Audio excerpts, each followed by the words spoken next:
Alright, welcome to class everyone.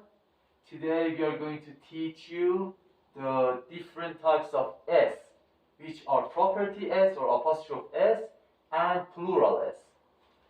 Well, let me write with the red marker. First I'll start from S types.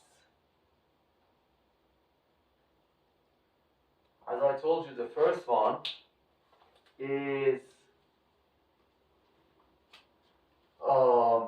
property S, as I already said. Property, which is also called apostrophe S. Apostrophe S. Sorry, the blue marker is playing today. Apostrophe S. So what type of S this one is? We use property S when we want to use a word as a property for the other one. It always comes with two words, one by one, back to back. Writing with the black marker. Alright, I'll put some examples for you on the board. For example, S, library. I will go like the same examples as the previous video, which is the Persian edition of this video. Library books, I go bedroom lamp, I go lamp key or doorbell. And as another one, I go, for example, as a name, like Ali, paper. As you can see, what I'm trying to do is to give property from the second word to the first one, which I mean I want to give an apostrophe S to the first word, so I can mean that the books belongs to the library. The second word always belongs to the previous one. Library books. It doesn't work like that because you need to put an apostrophe S if you want to mean that the books belong to the library. So I'll go red one, of course. I put an apostrophe. Guys, this is an apostrophe. This here is an apostrophe. That's why it's called apostrophe S. So I put an apostrophe plus an S, and we make no changes to the Y. No changes. It's not plural S. So it's a plain, simple apostrophe S. No matter what the end of the word looks like. It's Y, it's a normal word, it's R, it's I, it doesn't matter. So if I want to say the books belongs to the library, the books belong to the library, I use an apostrophe S. Library is book, books, where the books belong to the library. The same goes for the bedroom lamp. When I want to say the lamp belongs to the bedroom, I use an apostrophe S to say that. Because this word alone doesn't mean that lamp belongs to the bedroom. It definitely needs an apostrophe S. So now bedroom's lamp, the lamp which is inside of the bedroom, which is a property of the bedroom and it belongs to it as well. Doorbell, we should use an apostrophe S like the previous one, so we can understand that the bell that we ring when we want to enter a place belongs to the door. Door's bell, as well as a name. When I want to say the paper belongs to Ali, or Ali is, or paper is the property of Ali, I use an apostrophe S, and I call it Ali's paper. The paper that belongs to Ali. Doesn't matter if it's Ali's homework, if it's Ali's marking grades, or any other type of paper. It doesn't matter. Ali's paper, which means the paper belongs to Ali. And this is how property S works. Now we go for the second example, which is, let me go with the blue marker, plural S. S, plural. For the plural S, things are different. So, what is plural S? Well, of course, when we want to call something or someone that is more than one person or one thing. It's two or more than two or more than one thing. We use plural s because we want to show that this thing, for example, this marker is not just one marker, it's two marker. So when we want to say two marker, we don't say only two marker, we say two markers. We use the plural s. Let's see how it works. Well, it has three conditions, more than three conditions, but I will tell you as much as I can. So in order to make a very normal plural word, it has a very simple build and structure. Noun plus s. The most simple way I can explain this. Let me put a line around here. It's like the most simple way you can. Let me remove this one as well. You can say this one, noun plus s. What are the examples? For example, book. If I have more than one book, two or more, I should say books plus an s. I will put an s next to it, like books. Or for example, door. When the house have more than two doors, or have even two doors, more than one door, we use an s. Door plus an s, which makes it doors. But there is also another condition where we have words, for example, pitch. Like a deep pitch or a football stadium or basketball court pitch. If I want to plus an s to this, it doesn't work. Like, look how the pronunciation looks like. Pitches. You can't say it properly. You can't say it like books, doors, backs, I don't know, chairs. It doesn't sit on the end of your tongue. So it goes like pitches. You can't comfortably say it, you know. It doesn't have any comfort with it. So in that case, we do not use s. Another example is like beach. If I'm trying to say beaches, for example, adding an s, it again doesn't sit on the tongue. So instead of plussing an s, we plus it es. Add an es to it. And instead of calling it peaches, we change the pronunciation and say peaches. We read it just like how it's written. Peaches, beaches. Why do we add es? Because it doesn't sit on the end of our tongue, which makes it noun plus es. We have a third condition, which happens when the word ends in y. For example, penny or city, a big city, or you can have other words like, well, I don't remember at the moment. Let's go for penny. If we want to plus an s, let me give myself some space.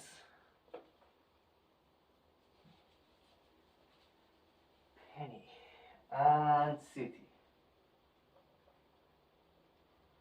If I want to give it an s, it goes like pennies, right? And everything is fine. It sits on the tongue. It's a normal word, but it's wrong. For the words that ends in y, it's important. Ends in y, instead of just adding an s, we take out the y and give it ies instead of just an s. So if you are to transform this, we go like pe. Instead of y, we get rid of y, we go I, E plus the s. Pennies, if you have more than one penny. Same goes for city. City ends in y. So in order to write it in plural, we get rid of y and instead we add IE plus the s in the end. City, one city, two cities, 10, 100 or 1,000 cities. Doesn't matter. In this one's structure, it goes by noun, negative y, we take out the y, plus an s. IES, sorry. Plus IES. It's this simple.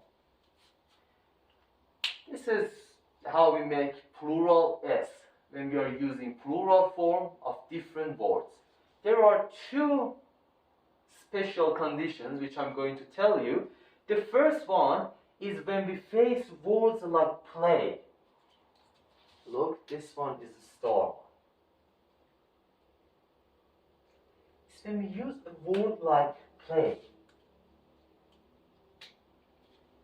or pay.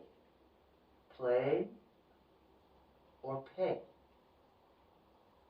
Well, you may say that, okay, it's ending in y, so we can just take out the I and add IES, both for play and pay. But that's wrong, because we have a vowel.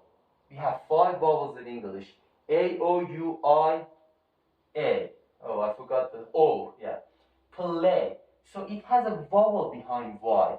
So if I make this to IES, look, if I take the Y, make it IES, you cannot read it because we have 3 vowels behind each other. Please, play. It doesn't, you can't pronounce this. So because it has a vowel behind Y, we simply use a normal S, noun plus S. It's plays. Same goes for pays. This is one tip that is quite important. The second tip is irregular plural. How does that work? Not all words take the plural form just by adding an S, ES, or IES, or just the normal S. In some of words, the whole word's concept changes. The way it's written, the all writing changes. For example, in man, instead of saying man, instead of saying mans for plural, adding an S, we say men because it's irregular. It's not regular. It doesn't follow any regularities. We add an E. Same goes for woman. Instead of putting woman's and S here, we take the A and we make it woman. These are one type of irregular plurals. The second type is when the word ends in F. When it ends in F, instead of adding an S, wolves, we add VES. We take the F, put V as an alternative, and put ES after it. The same goes for leaf. We take the F, we put V and ES. Instead of saying wolf, we say wolves. Instead of saying leaf, we say leaves. For example, I am holding a leaf in my hand. The tree has 100 leaves on it. And there are also some words that do not even change. For example, fish and deer, both are animals. It doesn't matter if you say 1 fish, 2 fish, 10 fish, or 1,000,000 fish. It's still gonna be fish. The same goes for deer. You may ask, how are we supposed to tell the difference between 1 fish or more than 1 fish? Well, in that case, you should take a good look at the sentence. For example, if some, the word some, is being used before fish, it means it's more than 1 fish. But if a word like a is used behind fish, it means it's 1 fish. Or when someone's making a sentence saying, I caught a fish. Well, he caught a fish. A fish is only 1, because he said, I caught a fish. But when someone said, he came back to the port with some fishes, with some fish, that some means that it's more than 1 fish. Many fish. That's how we tell the difference. So, we already learned the types of S. Now we are going for he, she, and it.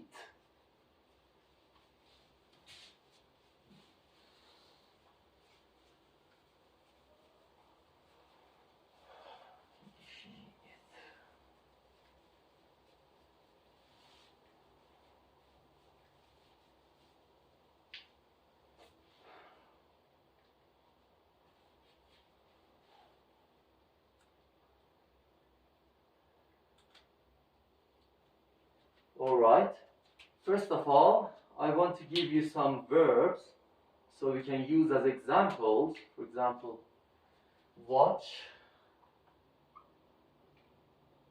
pay,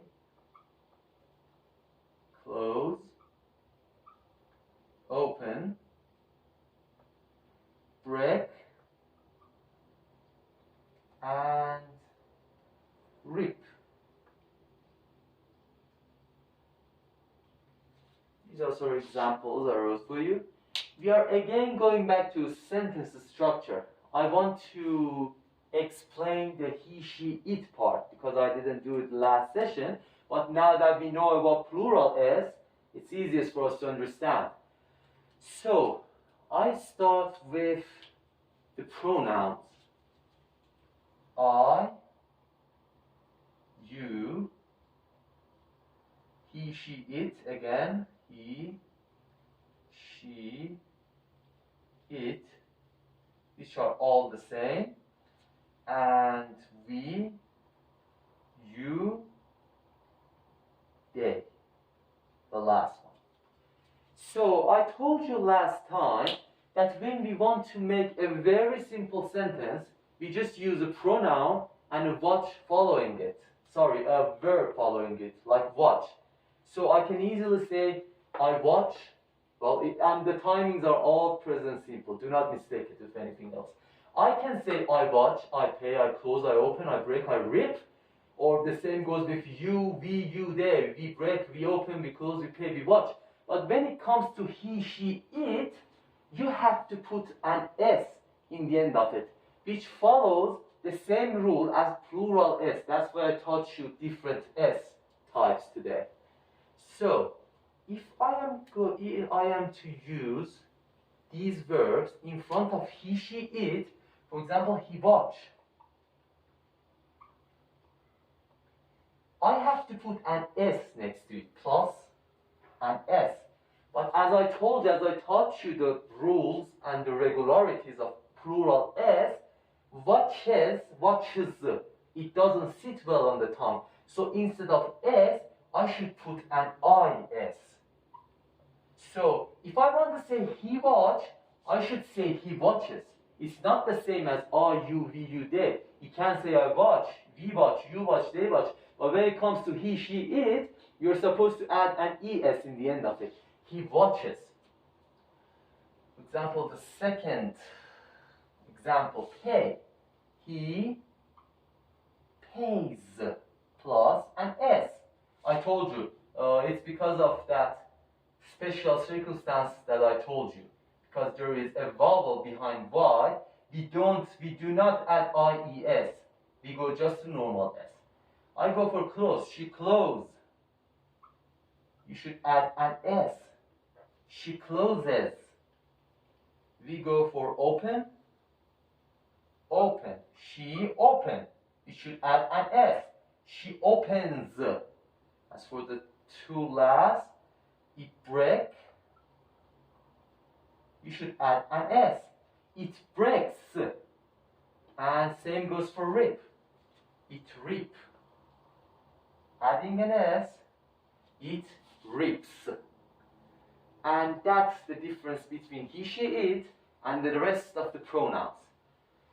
There are also two special verbs called as am,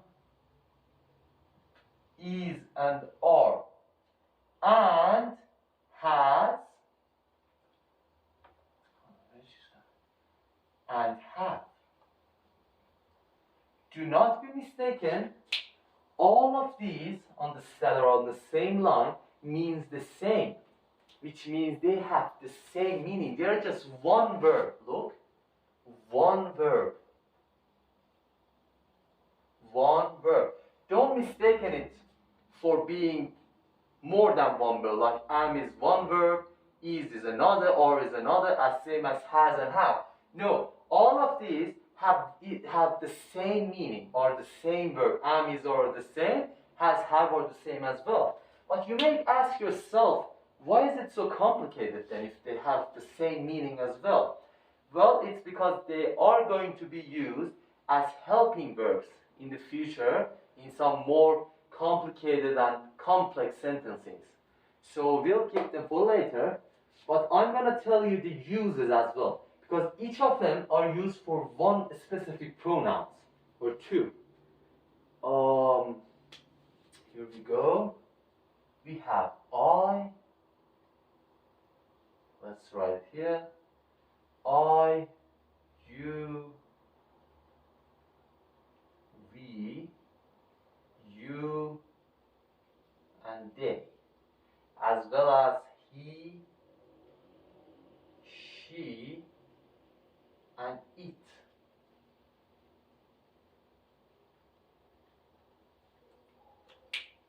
As you can see, when we are going to use the first verb, which is am, being someone, for example, I am something. He is something. They are some things. For I, we use the am addition of this verb. I am. You cannot say I is or I are. That would be wrong. For you, we, you, they, for all of them, it's use or. You are, we are. Again, you are, the plural one, they are. And for he, she, it goes by is. He is, she is, it is. For the has and have part, has also goes for he, she, it, has, and for all of them, the rest of these, I, you, we, you, they, we use have. It's just that simple. So if you ever wanted to make a sentence using these two verbs, if you are using, you should be careful that which pronoun you're using, because based on the pronoun that you're using, you should also change the verb's shape as well. And that's how you make a normal sentencing for he, she, and it.